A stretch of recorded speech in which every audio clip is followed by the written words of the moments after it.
Assalamualaikum warahmatullahi wabarakatuh. Kembali lagi dengan Mimin ya guys.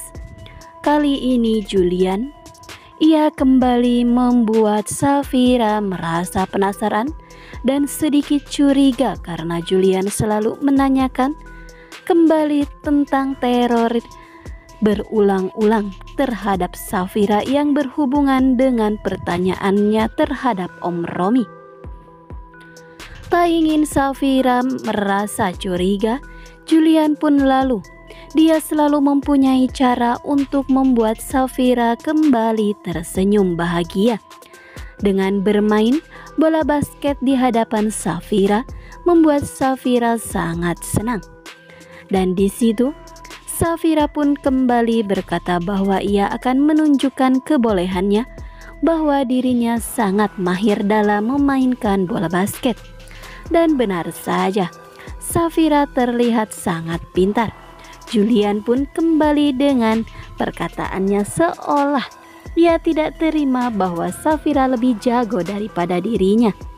Kebahagiaan Julian dan Safira pun terlihat jelas, di mana Safira yang memilih Julian sebagai suaminya bukan lantaran karena keterpaksaan, melainkan karena cinta. Cinta Safira yang begitu besar terhadap Julian, begitu pula dengan Julian terhadap Safira, membuat keduanya selalu mempunyai cara untuk menghadapi sebuah atau semua masalah mereka itu dengan bahagia. Sedangkan Romi, ia kembali menghubungi Dania dan mengajak Dania untuk bertemu. Entah apalagi yang akan dibahas oleh Romi. Di sini Romi akan terus berusaha keras untuk membujuk Dania supaya mau mengikuti rencananya hidup bersamanya di rumah Julian dengan mengakui bahwa Loli adalah putri kandung Julian. Di sisi lain pun, Tante Wulan ia tidak sedikit pun curiga terhadap suaminya yang tiba-tiba akan pergi untuk beralasan bertemu dengan seorang klien. Tante Wulan pun ia diam menyetujui atau mengizinkan Om Romi untuk pergi. Padahal Romi pergi untuk menemui Dania di sebuah restoran di sana. Romi pun kembali meminta kepada Dania untuk mengikuti semua rencananya, karena Romi benar-benar tidak mau kehilangan Dania dan ia ingin memiliki Dania seutuhnya, apalagi dirinya sudah mempunyai putri kandung dari Dania dan juga Romi. Romi tidak akan pernah melepaskan Dania begitu saja. Ternyata pertemuan Dania dan Romi pun diketahui oleh Yuda, yang mana Yuda sudah menekankan kepada Dania untuk tidak lagi berhubungan atau berurusan dengan Romi, yang mana hal itu akan membuat Loli kembali merasa ketakutan setelah apa yang sudah dilakukan oleh Romi selama ini. Dengan membawa paksa Loli dan Dania membuat Loli benar-benar tidak nyaman. Mungkinkah ini adalah peringatan terakhir bagi Dania? Jikalau Dania benar-benar akan menemui atau bertemu dengan Romi dan berhubungan dengan Romi, Yuda tidak akan pernah tinggal diam dan ia akan kembali membawa Loli lagi dari sisi Dania dan tidak akan pernah mengembalikannya. Karena Yuda sudah terlanjur sayang terhadap Loli, dan di situ Yuda pun tidak akan pernah membiarkan satu orang pun menyakiti atau membuat Loli tidak nyaman. Di situ pun sebelumnya Dania sudah menyetujui dengan semua perkataan dan apa yang diucapkan oleh Yuda, tetapi ternyata Dania kembali menemui Romi dan bertemu dengan Romi. Dan di situ Yuda benar-benar sangat kecewa. Lalu, mungkinkah kali ini Yuda akan menjadi pahlawan penyelamat bagi Sisi yang mana? Ternyata saat ini Sisi dalam bahaya ya guys.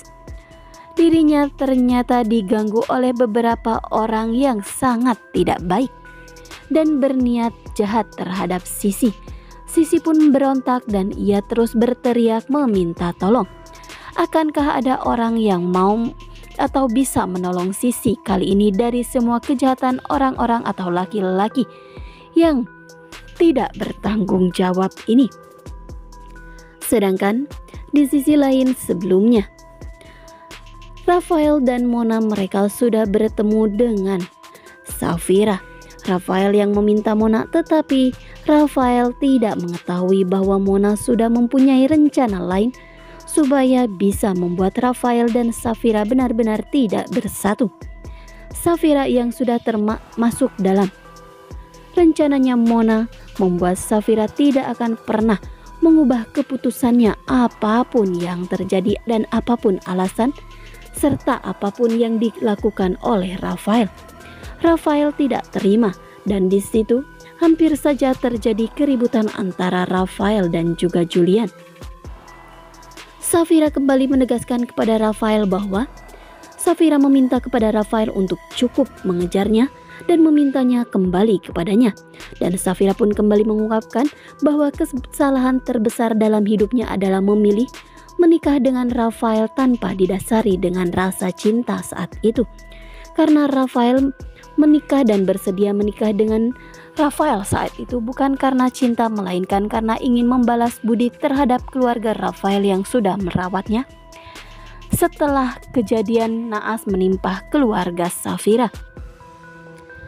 Rafael pun kembali menyalahkan kedua orang tuanya atas apa yang terjadi dalam hidupnya, kehancuran rumah tangganya bersama Safira. Rafael menganggap bahwa kedua orang tuanya pun ikut andil dalam semua ini.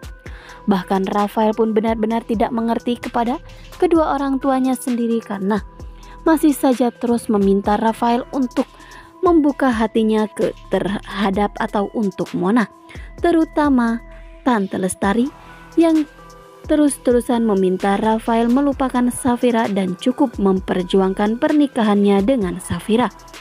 Karena saat ini Safira sudah benar-benar menjadi milik orang lain. Lalu, hal apa lagi yang diketahui oleh Mona sehingga membuat Mona sepertinya mempunyai niat licik kembali untuk menghancurkan seseorang. Sedangkan Safira, diam-diam ia membuka laptop milik Julian dan melihat di situ ada rekaman CCTV yang menunjukkan tentang Om Romi. Nah, sekian dulu informasi dari Mimin. Mimin ucapkan terima kasih. Mohon maaf jikalau ada salah-salah kata. Jangan lupa untuk selalu klik subscribe, like, komen, serta aktifkan notifikasinya supaya kawan semua tidak ketinggalan berita update lainnya, dan selalu membudayakan menonton video ini sampai selesai supaya tidak terjadi kesalahpahaman di antara kita. Mimin pamit undur diri. Wassalamualaikum warahmatullahi wabarakatuh.